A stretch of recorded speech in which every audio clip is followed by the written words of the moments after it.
Hi everyone, कैसे हो? हम लोग सर्कल्स कर रहे हैं, ठीक है। होपफुली आपको समझ आ रहा होगा। आपके कमेंट्स सुनकर देखकर बहुत अच्छा लगता है, बहुत ही इंस्पायरिंग होते हैं आपके कमेंट्स। तो चलो आज हम एग्जाम्पल थर्ड स्टार्ट करने वाले हैं, ठीक है। एग्जाम्पल थर्ड से पहले वाली वीडियो थी हमारी कि opposite angles of the cyclic quadrilateral are supplementary, यानी हमने ये प्रूव किया था कि साइक्लिक क्वाड्रिलेटरल यानी जिसकी चारों वर्टिसेस सर्कल पर होती हैं उसके ऑपोजिट एंगल्स का सम होता है 180 डिग्री। ये हमने प्रूव किया था। So those who have not seen this video they can check out the description given below, वहाँ पर मैंने आपको लिंक दिया हुआ है, ठीक है। चलिए आज का जो एग्जाम्पल है वो है ये third and fourth example also I am going to do today only in this video only. So listen to me very carefully. This is an example which is very very important. Figure is given. AB is the diameter of the circle. हमको दिखाई दे रहा है AB diameter है. CD is a chord equal to the radius of the circle. इस line का meaning ध्यान से समझो, बच्चों को नहीं समझ आता, बहुत ही सिंपल है. क्या? CD is a chord. भाई हमको CD chord दिखाई दे रहा है, ये रहा. देखो मैं अलग से भी फिगर बना रही हूँ, ये रहा CD chord. ये ना CD chord, ठीक है, ये दिख रहा है ना, छोटा सा है, मैं अलग से बना के दिखा रही हूँ आपको. ये रेडियस के इक्वल है. अब क्या मतलब है इसका कि जितना मेजरमेंट रेडियस का है उतना ही मेजरमेंट इस कॉर्ड का है. इसका ये मतलब है, यानी अगर मैं OD और OC को ज्वाइन कर दूं तो OD और AC तो हमारे रेडियस है, ये तो तुम्हें पता ही है, क्योंकि सेंटर से सर्कल तक का distance is called the radius. तो अगर वो बोल रहे हैं कि CD is the chord which is equal to the radius, यानी मैं ऐसे लिख सकती हूँ कि chord CD is equal to the radius. तो इसका मतलब जो CD है वो OC और OD के इक्वल है, राइट, ठीक है. तो इसका मतलब ये वाला और ये वाला, ये तीनों साइड्स इक्वल है. And if these all three sides are equal तो इसका मतलब ट्राइंगल COD एक इक्विलेटरल ट्रायंगल है ना. ये कैसे पता चला? क्योंकि उन्होंने ये चीज लिख दी, CD is a chord which is equal to the radius of the circle. अभी हमने यहीं तक पढ़ा था क्वेश्चन, आगे बढ़ते हैं. AC and BD when extended, जब उनको एक्सटेंड किया गया, प्रोड्यूस किया गया, तो they meet at a point E, वो E पर जाके मिले. Okay, now we have to prove angle AEB is equal to 60 degree. That means I have to prove कि ये वाला एंगल जो है ये 60 डिग्री का है, ठीक है. कैसे करेंगे? देखो अभी तक हमने ये प्रूव कर दिया कि COD एक इक्विलेटरल ट्रायंगल है, तो दैट मीन्स ये वाला एंगल 60 डिग्री है. Angle COD is 60 degree, right. एक चीज ऊपर कंस्ट्रक्शन में लिख लेना यहाँ पर कि हमने ज्वाइन किया था क्या, OC OD को किया था ना बाय डॉटेड. एक और चीज यहां पर ज्वाइन होगी विच विल बी BC, ये भी ज्वाइन कर दी, ठीक है ना. COD 60 degree. अब मेरी बात सुनो, मैंने आपको एक थ्योरम कराई थी क्या, कि अगर ये कोई आर्क है, इस आर्क से सेंटर पे जो एंगल बन रहा है विच इज थीटा, यानी अगर मैं बोल दूं कि वो 60 डिग्री है तो ये वाला एंगल कौन सा होता है? 30 डिग्री का होता है. क्यों होता है? The angle subtended by an arc eight the centre is double the angle subtended bye the same arc at any point on the remaining part of the circle. Correct. क्या था कि जो एंगल इस आर्क से centre पे बन रहा है वो एंगल ट्वाइस है उस एंगल के जो एंगल सर्कल पे बन रहा है लेकिन सेम आर्क से बन रहा है, ठीक है. सेम आर्क से जो सेंटर पे एंगल बनता है, सेम आर्क से जो सर्कल पे एंगल बनता है, उन दोनों में रिलेशन होता है ट्वाइस, आधे का, ठीक है ना. ये वाला डबल होता है इसके. अब देखो यहां पर CD एंगल, यहां पर एंगल देखो CD, ये रहा मेरा CD आर्क, सॉरी एंगल नहीं, आर्क देखो ये CD है. ये CD आर्क सेंटर पे एंगल बना रहा है 60 डिग्री का, बन रहा है यहां पर. और इसी CD आर्क से सर्कल पे भी एक एंगल बन रहा है विच इज ये वाला बन रहा है ना. तो इसका मतलब अगर ये 60 है तो ये कितना होगा? 30 डिग्री होगा. होगा ये वाला, ये छोटा सा एंगल, छोटा सा, ठीक है ना। तो हम क्या लिखेंगे कि angle CBD will be equal to half of angle COD, और यहाँ पर ब्रैकेट में हम रीजन लिखेंगे angle subtended by an arc, कौन सी आर्क है, CD, at the centre is double the angle subtended by the same arc at any point on the remaining part of the circle. ठीक है। अब COD तो हमें पता है 60 डिग्री, जो कि हम निकाल चुके हैं, है ना। तो इसका मतलब एंगल CBD क्या आ गया, half of 60 degree which is 30 degree. Correct, यहाँ तक हो गया। दैट मीन्स हमने ये निकाल लिया कि ये वाला एंगल हमारा 30 का है, ठीक है। अब देखो इससे आगे अगर हम नोट करें एंगल ACB को ध्यान से देखो, तब तक एंगल ACB, यानी अगर मैं ये सर्कल बनाऊं और ये मेरा AB डायमीटर है, तो ये देख रहे हो एंगल ACB, ये क्या होगा, 90 होगा। क्यों होगा, angle in a semi circle is a right angle. ये थ्योरम भी मैंने अपनी वीडियोस में आपको बताई है, ठीक है ना, कि जो डायमीटर से बनता है यहाँ पर वो कौन सा होता है, राइट एंगल। तो angle ACB will be equal to 90 डिग्री, angle in a semicircle is a right angle, है ना। तो अब एंगल BCE और एंगल ACB हमारा 180 है, लीनियर पेयर।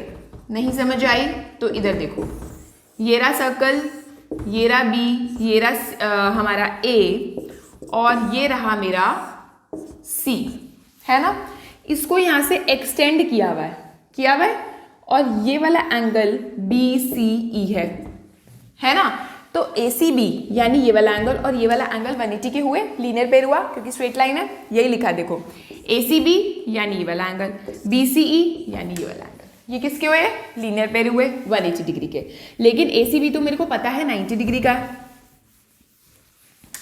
ACB तो मेरे को पता है 90 डिग्री का, तो मैं BCE भी मेरा क्या हो गया, 90 हो गया, राइट।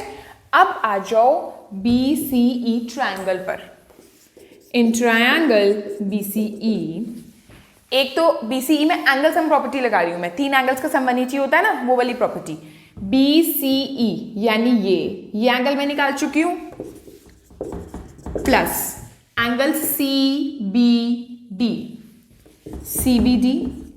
प्लस एंगल CEB जो कि मुझे को निकालना है, इज इक्वल टू 180 डिग्री। अब BCE जो कि मैं यहां निकाल चुकी हूं विच इज 90 डिग्री, एंगल CBD जो कि मैं यहां पर निकाल चुकी हूं विच इज 30 डिग्री, और CEB तो मेरे को निकालना है, ठीक है बच्चों।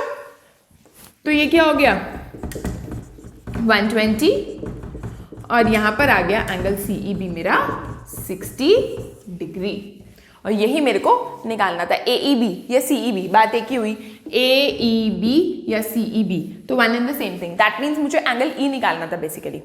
तो हम रिवाइज करते हैं, हमने शुरू से किया क्या, हमें ये दिया हुआ था कि ये जो कॉर्ड है ये वो रेडियस के इक्वल है, राइट।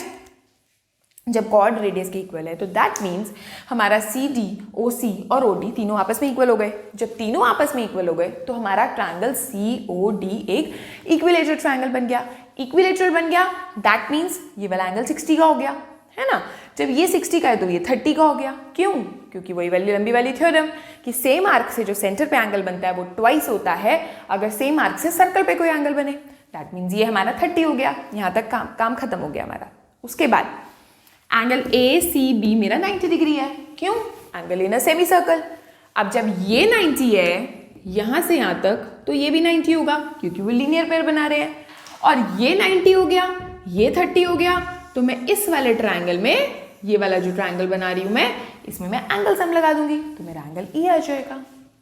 ओके, सो बच्चों कंस्ट्रक्शन जरूर ध्यान रखना इसमें कि हमने OC को भी ज्वाइन किया है, OD को भी ज्वाइन किया है और BC को भी ज्वाइन किया है। इसके बिना क्वेश्चन नहीं सॉल्व होगा हमारा, करेक्ट?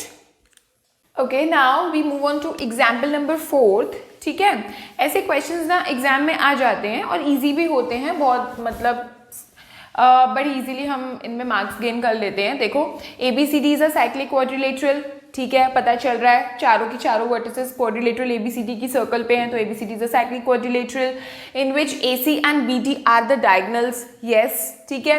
एंगल DBC 55 है, DBC यानी ये एंगल मेरा 55 डिग्री का है। एंगल BAC मेरा 45 डिग्री का है, BAC यानी ये वाला एंगल मेरा 45 डिग्री का है। ठीक है, फाइंड एंगल BCD, BCD यानी ये पूरा एंगल मुझको निकालना है। तो देखो मैंने एक थ्योरम कराई थी आपको, if this is an arc AB, इस आर्क AB से सर्कल पे अगर दोनों एंगल्स बन रहे हैं, both these angles are formed by the same arc ना, सेम सेगमेंट, तो मैंने ये बताया था कि ये वाला एंगल और ये वाला एंगल सेम होगा, इक्वल होगा। Why? The theorem was angles in the same segment are equal, right? So same arc से अगर 2 या 3 या 4 जितने भी एंगल्स सर्कल पर बनते हैं तो those angles are said to be equal and the theorem is angles in the same segment are equal. अब आ जाओ इस वाले फिगर पर, ये रहा B, ये रहा C और इससे एक तो हमारा बना ये 45 डिग्री का एंगल, किससे बना? BC आर्क से बना। BC ही आर्क से, सेम आर्क से सर्कल पे एक और एंगल बन रहा है, ध्यान से देखो, अगर ये रहा, ये बन रहा है, ये वाला है ना, ये देखो आर्म्स देखा करो, मैंने अपनी लास्ट वीडियो में भी आपको बताया था जो angles in the same segment वाली थी, कि आर्म्स देखा करो एंगल के कि कहाँ पर जाकर कौन सी आर्क पे जाके रुक रहे हैं। देखो अगर मैं ये वाला एंगल कंसिडर करती हूँ तो इसका आर्म एक ये है और इसका आर्म एक ये है, ठीक है, तो BC आर्क पे मिले। एक ये है एंगल, इसका एक आर्म यहाँ एक आर्म यहाँ, तो ये भी BC से बने हैं, है ना, तो these two angles are equal, right? So this we can write angle BAC is equal to angle BDC, angles in the same segment. ठीक है, तो ये 45 है तो ये भी 45 होगा, तो therefore angle BDC is also 45 degree. बस हमारा काम खत्म। बहुत ही इजी बचा अब क्वेश्चन का पोर्शन जो बचा है, क्योंकि यही पहचानना मुश्किल था।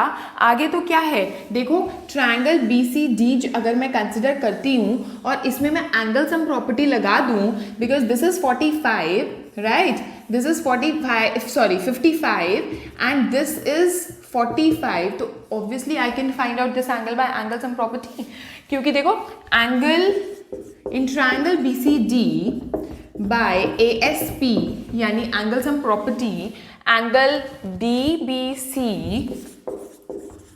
प्लस एंगल BDC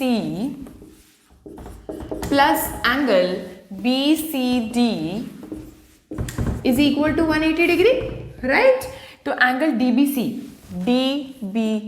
यानी 55 विच वॉज गिवन और BDC मैंने निकाला है 45 प्लस एंगल BCD मेरे को अभी फाइंड आउट करना है, right?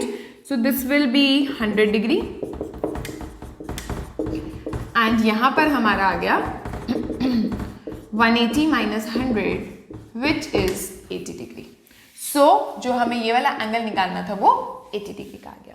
Okay guys, so that we have done example number 3 and 4th in this video, and in my next video I'm going to explain you the next 2 examples. ठीक है, उसके बाद हमारे सारे एग्जाम्पल्स फिनिश हो जाएंगे। जो नेक्स्ट क्लास में मैंने आपको 5th और 6th एग्जाम्पल कराने हैं वो बहुत ही इंपॉर्टेंट है, 6th एग्जाम्पल तो बहुत ही ज़्यादा इंपॉर्टेंट है, ठीक है? So do watch my next video and please guys do subscribe my channel and keep writing in comment section. आपके कमेंट्स देख कर सुन को बहुत अच्छा लगता है, ठीक है? Okay, bye bye, thank you so much.